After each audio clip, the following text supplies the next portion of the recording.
The millionaire CEO thought he'd lost everything until he found a crying child in his lobby and realized the boy had his eyes. The city pulsed with its usual rhythm as Oliver Hale stepped out of his black car and into the towering glass building that bore his name. The morning air was crisp, the kind that sharpened his mind before another day of endless meetings, deals, and decisions. Everything about him exuded control: the tailored suit, the calm stride, the unreadable expression that made even his most confident employees straighten when he passed. To everyone else, Oliver was the embodiment of success, a man who had built an empire from nothing. But beneath that flawless exterior, there were cracks he never allowed anyone to see. Every morning, when the elevator doors closed around him, the silence echoed with ghosts of the past. He refused to acknowledge the name he hadn't spoken in 3 years still burned in his mind. Amelia. She had walked out of his life without a word, leaving behind only questions and an ache he had mistaken for anger. He buried himself in work, in growth, in control. Love, he had decided, was an obstacle. And yet, on this seemingly ordinary morning, fate decided to remind him that no empire, no amount of discipline, could shield a man from the past. As he crossed the marble lobby, the sound of quiet sobbing cut through the hum of conversation and the clicking of heels. It was faint at first, something that could have easily gone unnoticed by anyone else, but Oliver had a way of catching details others missed. He turned toward the far corner near the floor-to-ceiling windows and saw a small figure sitting on the ground. A boy, no older than 3, hugged a tattered teddy bear, his small shoulders shaking with silent tears. For reasons he couldn't explain, Oliver's steps slowed. The sight of the child stirred something inside him, a pang of worry, a strange familiarity that made his chest tighten. He glanced around for an adult, but no one seemed to claim the boy. Against his usual instinct to stay uninvolved, he approached. The boy lifted his head slightly, revealing a face that hit Oliver like a blow. Dark, messy hair framed a pair of impossibly blue eyes. His own eyes. It was ridiculous, irrational even. But for a second, Oliver forgot how to breathe. He knelt down to the boy's level, his voice softer than anyone at the office had ever heard it. "Hey, buddy," he said quietly. "Where's your mom or dad?" The child sniffled and rubbed his eyes with a small hand, then whispered, "Mama, she's gone." Before Oliver could say another word, hurried footsteps echoed through the lobby. A woman's voice, shaky and desperate, called out a name, "Ethan." The boy turned toward the sound, and Oliver followed his gaze. The moment he saw her, his world stopped. Amelia stood a few steps away, her brown hair tumbling over her shoulders, her eyes wide and filled with disbelief. She froze as their eyes met. Time folded in on itself. 3 years of silence vanished in an instant, replaced by a rush of emotions. Neither of them was ready to face shock, fear, anger, longing. Oliver straightened slowly, his pulse thundering in his ears. Amelia clutched the boy, holding him close, as if afraid Oliver would take him away. He couldn't look away from the child's face. Every feature, every glance, screamed the truth he couldn't yet speak aloud. The boy wasn't just anyone's. He was his. The lobby suddenly felt too small, too bright, too full of witnesses. Without thinking, Oliver said her name, and she flinched as if struck. "Amelia." Her lips parted, but no words came out. The years apart hadn't dulled the connection between them. If anything, it made it unbearable. "We need to talk," he said finally, his voice calm but laced with something darker beneath. She hesitated, then nodded, the movement barely visible. As they stepped into the elevator together, the boy holding tightly to her hand, Oliver's mind spun. Questions piled one after another: when, why, how, and yet the only thing he truly felt was the sharp, undeniable certainty that everything he thought he knew about his life was about to change forever. When the elevator doors closed behind them, the silence became unbearable. The air between Oliver and Amelia was thick with everything unsaid. He stood rigidly, his jaw clenched, hands buried in the pockets of his suit pants to stop them from trembling. Amelia held Ethan close, whispering something soothing to him, her voice so soft it barely reached Oliver's ears. He tried not to look at them, but his eyes betrayed him, drawn to the way the boy rested his small head against her shoulder, the way her hand moved gently over his back. A part of him that had been silent for years began to stir, a painful, almost physical ache that clawed its way to the surface. When the elevator stopped, he gestured toward his office, his tone clipped and controlled, the only defense he had left. She followed him in silence, her heels barely making a sound against the polished floors. Once the door closed behind them, Oliver leaned against his desk and folded his arms. "Explain," he said simply. Amelia hesitated, her gaze darting to Ethan, who was now sitting on the sofa, fascinated by the skyline outside the window. "I didn't plan to run into you," she started, her voice trembling. "I never meant for it to happen like this." He let out a dry laugh, devoid of warmth. "I'm sure you didn't, but you owe me an explanation." "Amelia, who is he?" The question hung heavy in the air, even though they both knew the answer. She swallowed hard and whispered, "He's yours." For a long moment, Oliver didn't move. It felt as if the world had tilted, as if the foundation of his carefully built life had cracked right beneath his feet. He walked slowly toward her, each step deliberate, controlled, as if he were trying to convince himself that this was still a business meeting, still something he could manage. "Mine," he repeated under his breath, more to himself than to her. "You had my child and didn't tell me." His voice was low, but it shook with restrained anger. Amelia's eyes filled with tears. "You wouldn't have wanted him. You made it clear back then you didn't want a family. Oliver, you were too busy, too focused on your company. I couldn't bring myself to be just another inconvenience in your life." Her words hit him like a slap. He turned away, his hands gripping the edge of his desk until his knuckles went white. "You don't get to decide what I would have wanted," he said hoarsely. The silence that followed was broken only by the faint hum of the city beyond the glass. Amelia knelt beside her son and adjusted his jacket, her movement slow and fragile. She looked exhausted, like someone who had been carrying too much for too long. Oliver watched her, torn between fury and something dangerously close to guilt. "You should have told me," he said finally. "You should have trusted me." She looked up at him then, her expression a mixture of defiance and pain. "I did trust you once, but you trusted your ambition more." He didn't respond. There was nothing he could say that wouldn't sound hollow. He looked at Ethan again, the curve of his cheek, the small dimple when he smiled at something only he could see. There was no denying it now. The boy was his reflection, the proof of a life he hadn't lived. His voice softened almost against his will. "What's his name?" he asked quietly. "Ethan," she replied, almost in a whisper. Oliver repeated it slowly, as if trying to anchor himself to the sound. "Ethan." The name lingered in the air like a fragile truce between them. For the first time since she had walked back into his life, Oliver felt something shift inside him. Beneath the anger and betrayal, there was something else, a sense of loss so deep it nearly suffocated him. 3 years. He had missed 3 years of his son's life, of first words, first steps, first everything. And he didn't know if he could ever forgive himself for that, even if it hadn't been his choice. He walked to the window, staring out at the skyline that had once symbolized everything he'd achieved. It suddenly felt meaningless. "Why now?" he asked finally, still facing away from her. Amelia hesitated before answering. "Because I couldn't keep hiding from you forever. And because Ethan deserves to know who his father is." Oliver turned around then, his expression unreadable, but his eyes softer than before.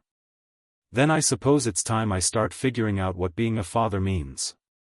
The word sounded foreign to his own ears, but they felt right.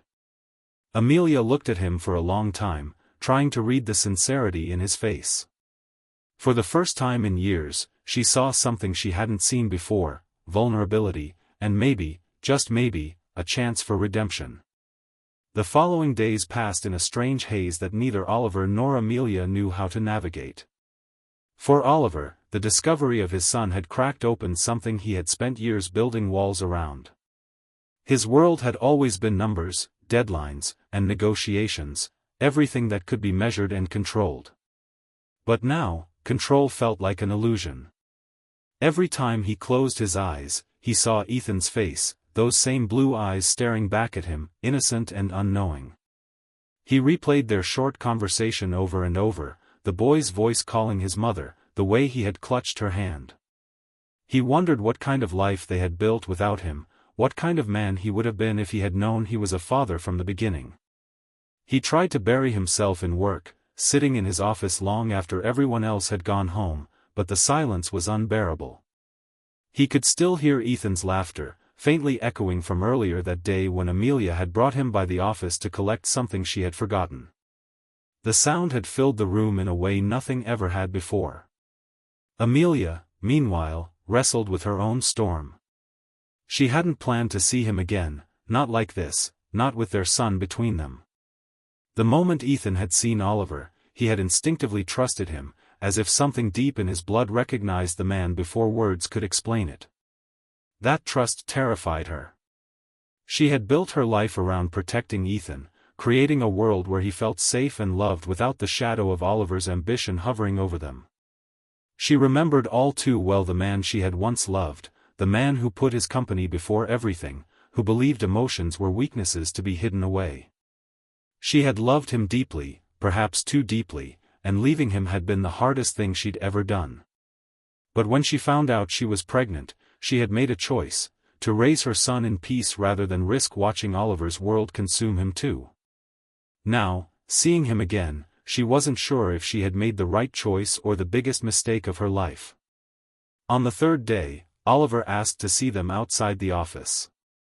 His message had been short and formal, just a time and place, a cafe not far from the city park. Amelia almost didn't go, but Ethan had overheard and begged her to take him. He wanted to see the man with the blue eyes. She couldn't deny him that, not when she saw the excitement shining in his face. When they arrived, Oliver was already there, dressed simply for once, without the sharpness of a CEO, but still unmistakably him. He stood when he saw them, his usual confidence replaced by a quiet hesitation. Ethan ran ahead, stopping shyly in front of him, his small hands clutching the edge of his jacket. Oliver crouched down, meeting him at eye level. "Hey, buddy," he said softly. "Remember me?"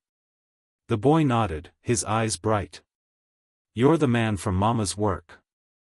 Oliver smiled faintly. "That's right. But you can call me Oliver." Ethan tilted his head curiously. "Do you work with Mama?" Oliver glanced at Amelia, who stood a few feet away, her arms crossed protectively. "Something like that," he said quietly. They sat at a small table outside, the soft hum of the city around them. The conversation started awkwardly, Oliver trying to ask questions while Amelia watched carefully, ready to step in if needed. But to his surprise, Ethan talked easily. He told him about his favorite cartoons, the playground near their house, and how he wanted to learn how to ride a bike but was scared of falling. Oliver listened intently, smiling in a way that felt almost foreign to him. Every word, every gesture from the boy seemed to carve something new inside him. When Ethan asked if he had kids, Oliver hesitated, then said, "I think I'm still figuring that out." The boy frowned in confusion, and Amelia quickly changed the subject, but the words hung in the air between them. After lunch, they walked through the park. Ethan ran ahead, laughing, chasing pigeons while Oliver and Amelia followed at a distance. For the first time, they could speak without the walls of his office between them. "He's a good kid," Oliver said quietly. "You did well." Amelia nodded, her expression unreadable. "He's everything to me."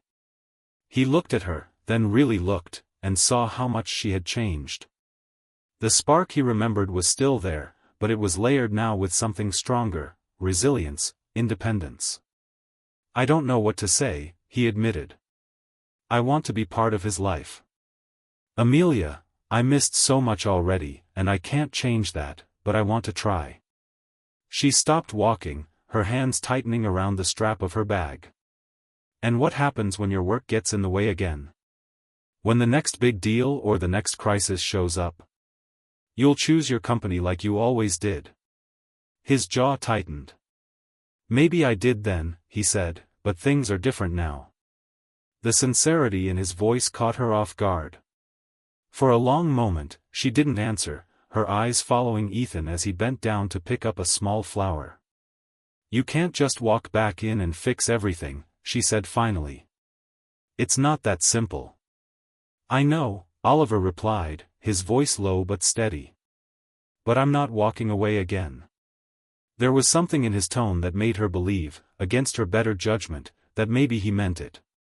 She said nothing more as they watched Ethan run back toward them, clutching the flower he had picked. For you, the boy said, holding it out to Oliver. He took it carefully, his throat tightening. Thank you, Ethan. Amelia turned away, blinking back tears she didn't want him to see.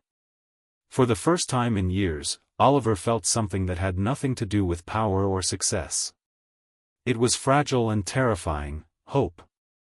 The next few weeks unfolded like a quiet storm, each day pulling Oliver deeper into a world he had never known he wanted.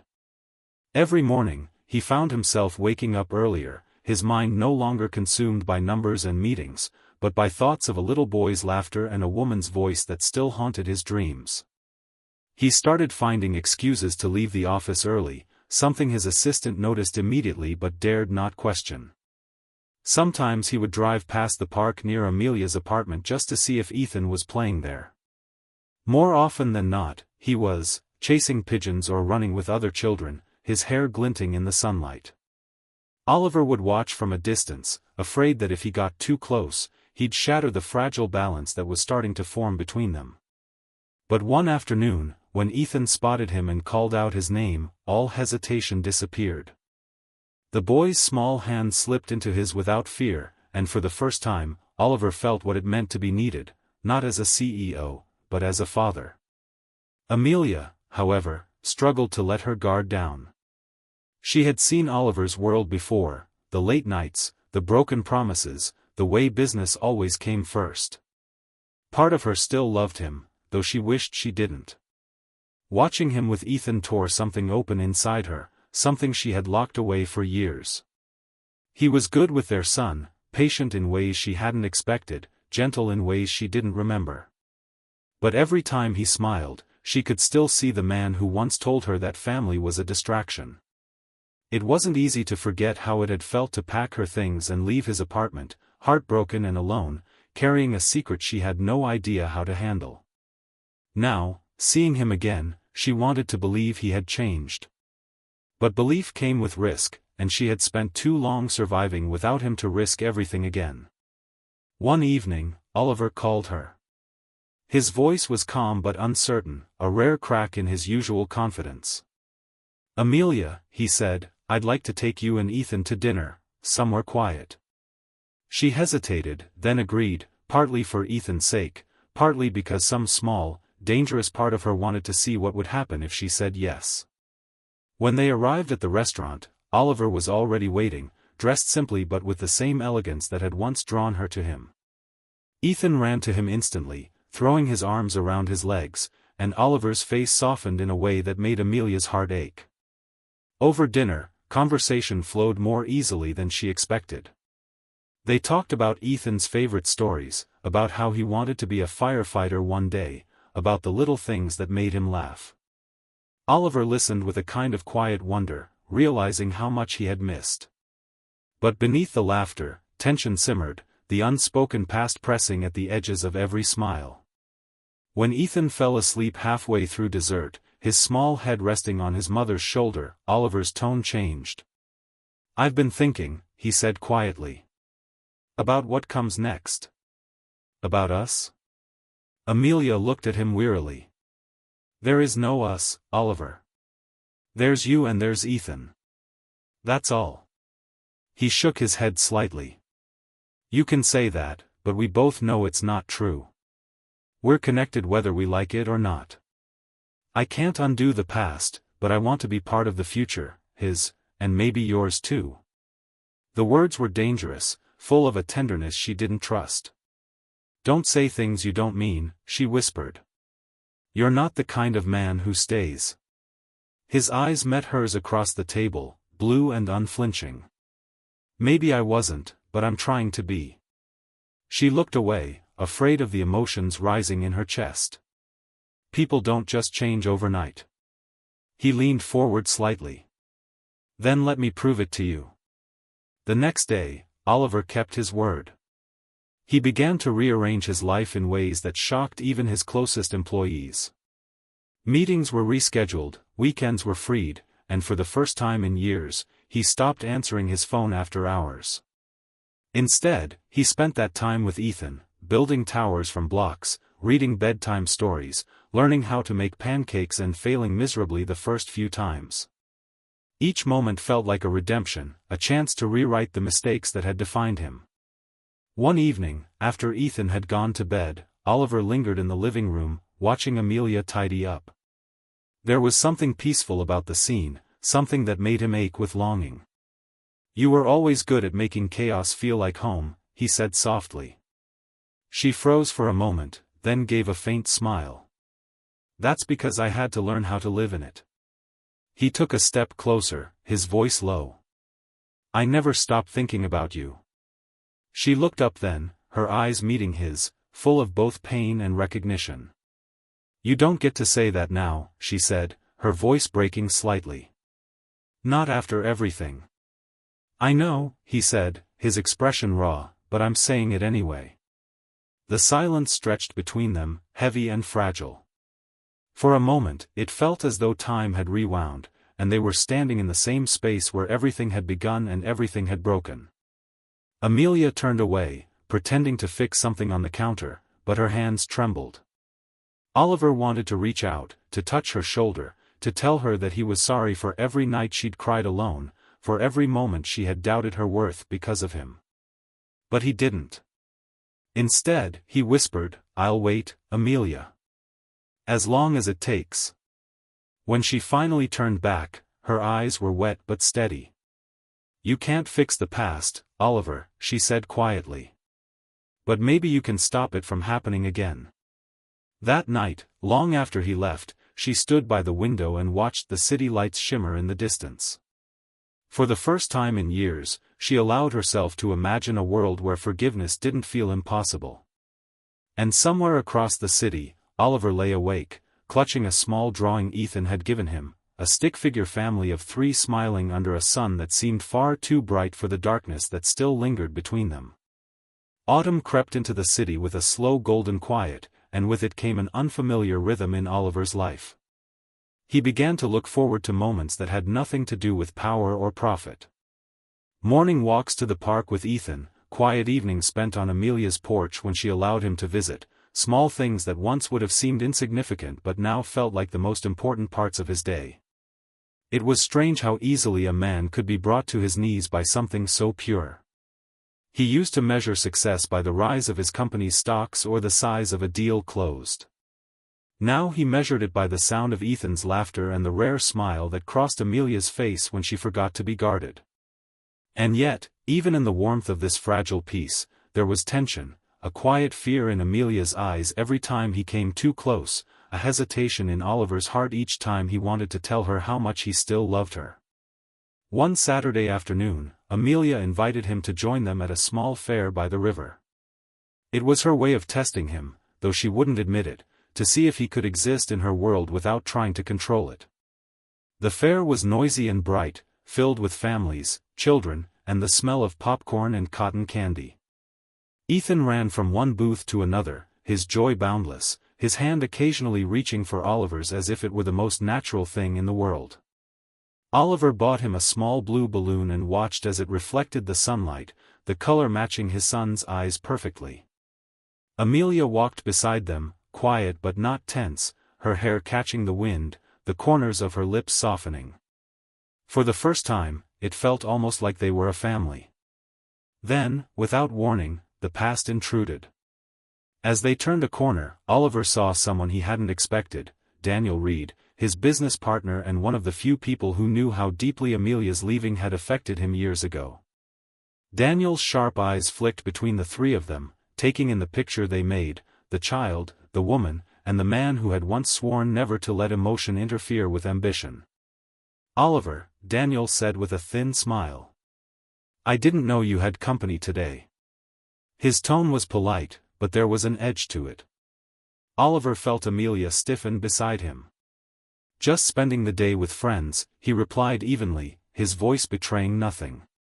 Daniel nodded slowly, his gaze lingering on Ethan. "Cute kid. Looks a little like you." Oliver's chest tightened, but he forced a small smile. "Maybe that's why I like him," he said lightly. Daniel smirked, clearly unconvinced, and after a few words about work, he left. When he was gone, Amelia exhaled shakily. "You think he'll tell people?" she asked. Oliver shook his head. "Let him talk. I don't care anymore." But deep down, he did care, not for his reputation, but for what this fragile, blooming connection might cost Amelia if the world started asking questions. That night, Amelia sat awake long after putting Ethan to bed. She couldn't shake the unease from the afternoon. Her life had been quiet, safe, even if lonely. Now Oliver was back, and with him came the weight of exposure, the fear that everything she had built could unravel. Yet when she thought of how Ethan had looked at him, the unguarded affection in her son's eyes, she felt her resolve weakening. She knew what it was like to grow up without a father. She didn't want that for her child. Still, her heart resisted. Oliver had once shattered her with words that still echoed in her memory. "I don't have time for love, Amelia. It's not part of the plan." The plan. That was what he had called their relationship, a mistake in the script of his perfect life. And yet, here he was now, trying to rewrite it. Could people really change that much? Meanwhile, Oliver found himself haunted by a different kind of guilt. The next morning, he called his mother for the first time in months, something he rarely did. She had always seen through his defenses, even when he'd been too proud to admit he needed help. When she answered, her voice was warm and knowing. "You sound different," she said immediately. "What's happened?" He hesitated before answering. "I found out I have a son," he said quietly. There was a pause, then a soft sigh. "I always knew that woman meant more to you than you wanted to admit." He closed his eyes, feeling the truth of her words like a wound reopening. "I hurt her," he said. "And now I don't know if I'll ever be able to make it right." His mother's voice was gentle. "You can't undo the past, Oliver. But you can show her that this time your love is worth believing in." Days turned into weeks, and the fragile bond between the three of them began to grow roots. Oliver became a constant presence, not only in Ethan's life, but slowly in Amelia's too. He picked Ethan up from preschool, attended parent meetings, and sometimes stayed late just to help Amelia with dinner, learning how to chop vegetables while she teased him for his terrible knife skills. There were moments when their laughter filled the kitchen, and it felt almost like nothing had ever gone wrong. But those moments scared Amelia the most. Love, she had learned, wasn't always enough to hold a life together. And still, when she saw Oliver fall asleep on the couch one evening, his arm draped protectively over Ethan, her heart betrayed her. She whispered softly, "You'll break me again, won't you?" But no one answered. One evening, when Oliver was leaving after dinner, rain began to pour. Amelia offered to let him stay until it passed, and he accepted without hesitation. They sat in silence, listening to the steady rhythm against the windows. It was peaceful, almost intimate. When she finally spoke, her voice was quiet. "I don't know if I can forgive you, Oliver." "Not yet." He nodded slowly. "I'm not asking you to," he said. "I just want the chance to keep trying." The rain outside grew heavier, and thunder rolled somewhere in the distance. But inside, the air between them shifted. Amelia looked at him, searching his face for the man she once knew and for the one he was becoming. There was sincerity there now, and something she had never seen before, humility. She stood, walked to the window, and whispered, "Maybe that's enough for now." He joined her, standing close enough that she could feel his warmth, but not so close that it frightened her. For the first time since everything had fallen apart, they weren't two broken people on opposite sides of a wound. They were something else, unfinished, fragile, but perhaps still possible. Winter came softly that year, blanketing the city in a thin layer of quiet white that seemed to slow everything down. For Oliver, it was the first winter in years that didn't feel cold. Every morning began with a sense of purpose he hadn't known before, checking his phone not for business updates, but for a simple text from Amelia with a picture of Ethan bundled up for school, cheeks red from the cold, blue eyes bright. It had become a ritual between them, one neither dared to label, but it meant more to him than any deal he had ever signed.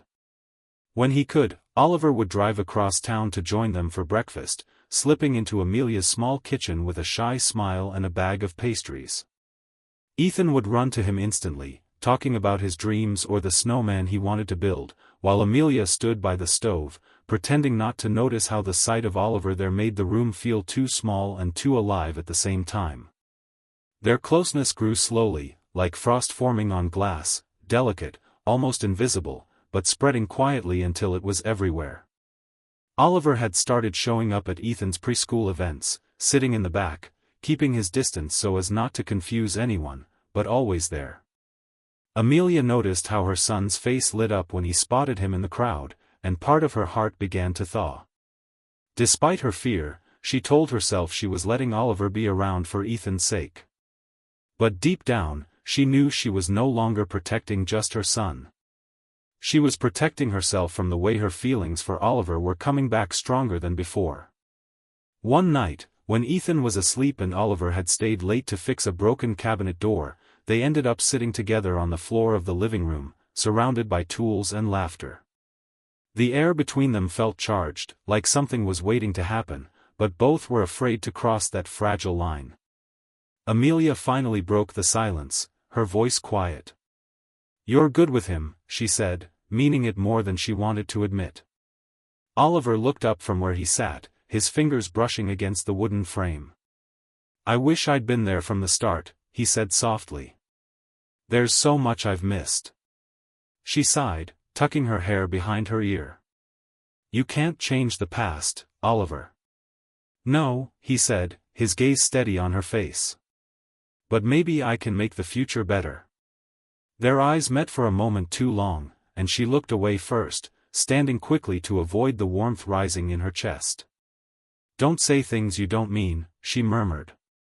"I mean every word," he replied quietly, and something in his tone made her heart tremble.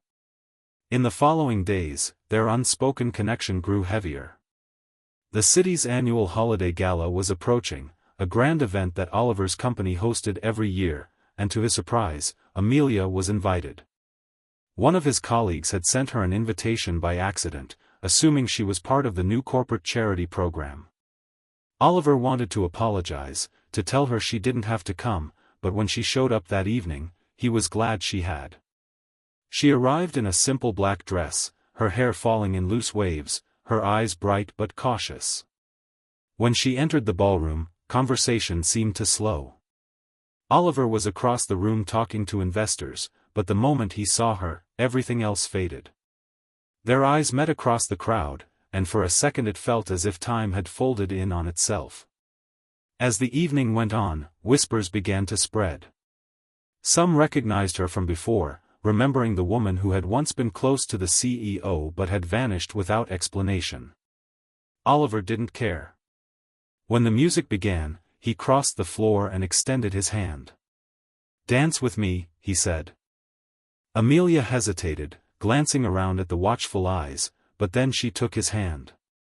The moment their palms touched, the years between them seemed to disappear. They moved together in silence, the soft glow of chandeliers above them, the rest of the world slipping away. "You shouldn't be here," she whispered, her voice trembling. "Neither should you," he said with a faint smile. But here we are. When the song ended, applause filled the room, but all Amelia could hear was the sound of her own heartbeat. After the gala, he walked her to her car through the falling snow. The night was quiet, and their breaths misted in the cold air. "You looked beautiful tonight," he said, his voice rough around the edges. "Don't," she whispered, shaking her head. "You can't just say things like that and expect me to forget everything." "I don't want you to forget," he said. "I just want a chance to start again." She turned to face him, her eyes filled with tears she refused to let fall. "I don't know if I can trust you again, Oliver. I don't know if I can survive it if you leave this time." He stepped closer, his hand hovering near her face but not touching. "Then I won't leave," he said simply. For a long moment they stood there, the snow falling softly around them, two people who had lost everything once and were still afraid to believe they could have it back. That night, Amelia lay awake replaying his words. Every part of her wanted to protect herself, to keep the wall between them high and solid. But when she closed her eyes, she saw him kneeling in the snow to tie Ethan's scarf earlier that evening, his movements gentle and natural, as if he had always been meant to be there. She realized then that she had been trying to keep two worlds separate, one where she and her son were safe, and one where Oliver existed, and that the lines between them were blurring. Meanwhile, Oliver sat in his office long after midnight, staring at the photo Ethan had drawn for him that day, a stick-figure family of three under a snowflake-filled sky. The simplicity of it broke him in ways he couldn't explain. He knew that rebuilding Amelia's trust would take time, maybe years, but he also knew he would wait. For the first time in his life, he had found something that mattered more than winning. He had found something that felt like home. The days following the gala were filled with an unspoken shift that neither Oliver nor Amelia dared to name, as though some invisible thread had begun to pull them closer. No matter how hard they tried to resist it, something had changed between them, not a confession, not a promise, but the quiet beginning of understanding. Oliver began visiting more often, not as a guest or an outsider, but as someone who belonged. He helped Amelia fix the leaky faucet in her kitchen, carried groceries up the stairs, and stayed late, helping Ethan with puzzles or bedtime stories until the boy fell asleep mid-sentence.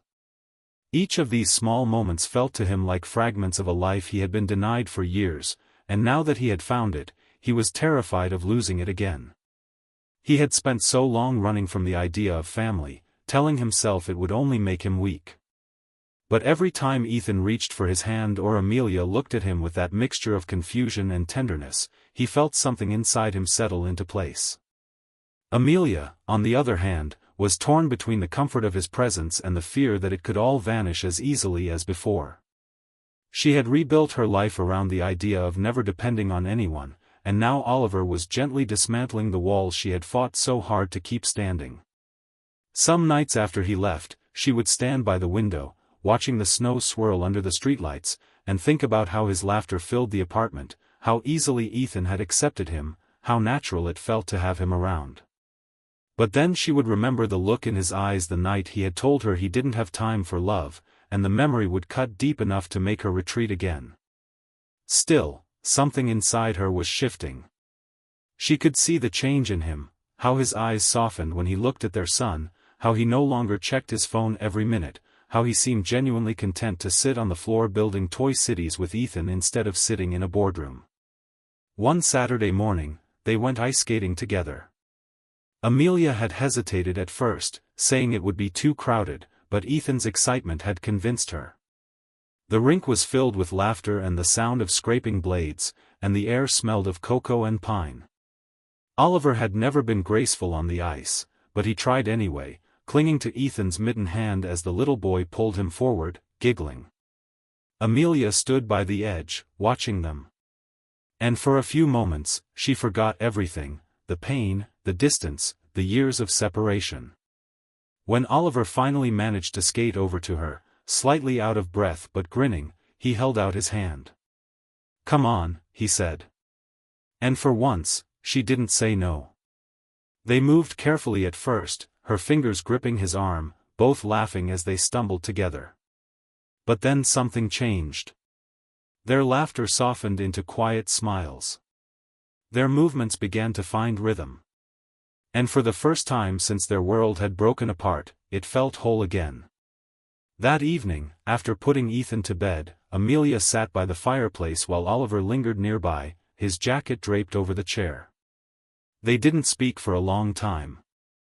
The silence between them wasn't uncomfortable, only heavy with things unsaid. Finally, she broke it. "Why now, Oliver? Why are you doing all this now?" He looked at her, his expression unguarded. "Because for years I told myself that love was a weakness, that I couldn't build a life and feel at the same time. And I was wrong. You were right about everything. I lost the only thing that ever mattered because I was too afraid to be human." She shook her head slowly, her voice trembling. "You can't just show up and expect everything to be okay. It's not that simple." "I know," he said softly. "But I'm not going anywhere this time." The sincerity in his tone frightened her more than anger ever could. She turned away, staring at the flames, trying to steady her breathing. "You talk like you can undo the past." "No," he said, moving closer, his voice almost a whisper. "But maybe I can stop the future from being another mistake." For a long moment, they just sat there, the firelight flickering between them. Then, without really thinking, Amelia leaned her head against his shoulder. It was a small gesture, almost tentative, but Oliver froze, afraid that any movement might break the fragile peace that had settled over them. Her voice, when it came, was barely audible. "You hurt me, Oliver. You broke everything." "I know," he said quietly. "And I'll spend the rest of my life proving I'm sorry if you let me." She didn't answer, but she didn't pull away either.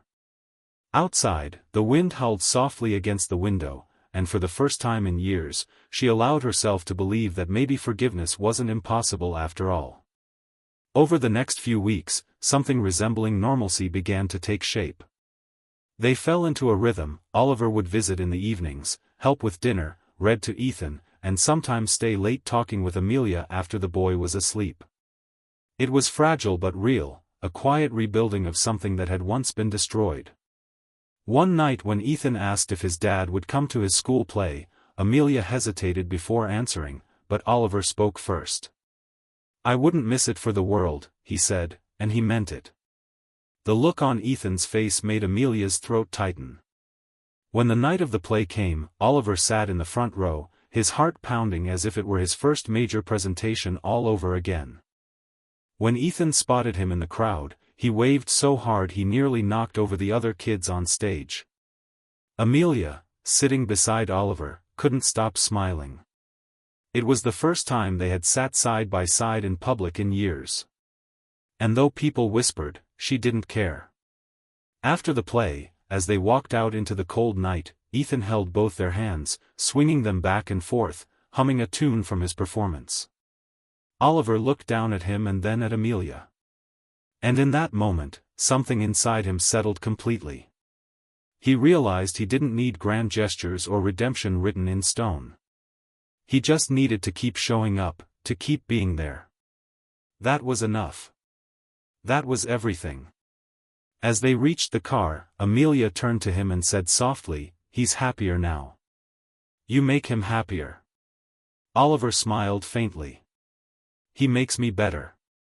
Their eyes met, and for once there was no anger, no bitterness, only the quiet recognition that somehow, against all odds, they were finding their way back to each other.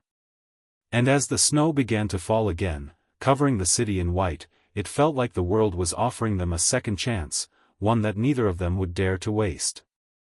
Spring arrived like a quiet promise, melting away the cold months that had held everything in stillness, and with it came a new rhythm to their lives that no one had dared to hope for.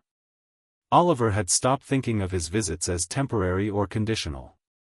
Now they were a part of his everyday existence. He found himself leaving the office earlier just to make it home in time for dinner, something his colleagues had noticed but didn't dare to question.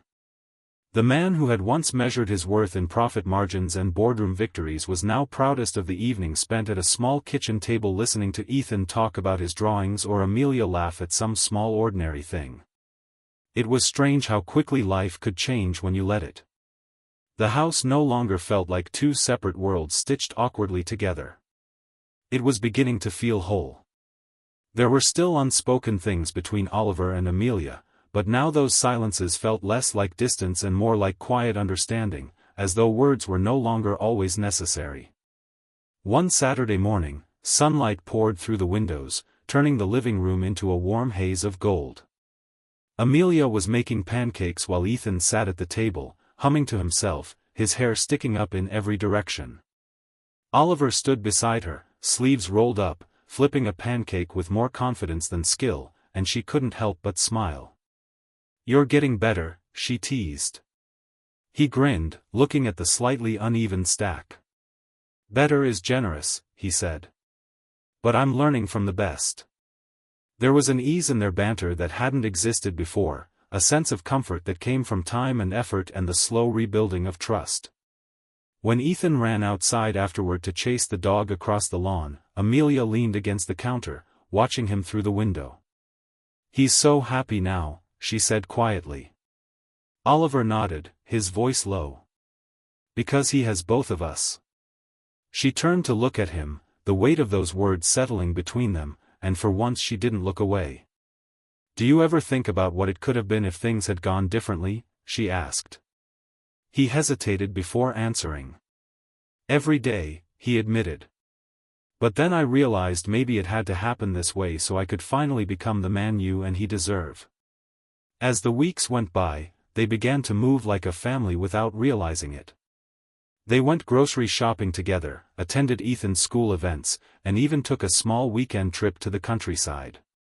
It was there, surrounded by endless fields of green and the laughter of their son echoing through the air, that Amelia began to understand what forgiveness really felt like, not forgetting, not erasing, but finally letting go of the ache that had followed her for years. One evening during the trip, they sat by a bonfire as the sun disappeared behind the hills. Ethan was asleep inside the cabin, and for the first time in years, it was just the two of them. Oliver handed her a cup of tea and said softly, "I used to think love was supposed to make you stronger, but I think it's supposed to make you real."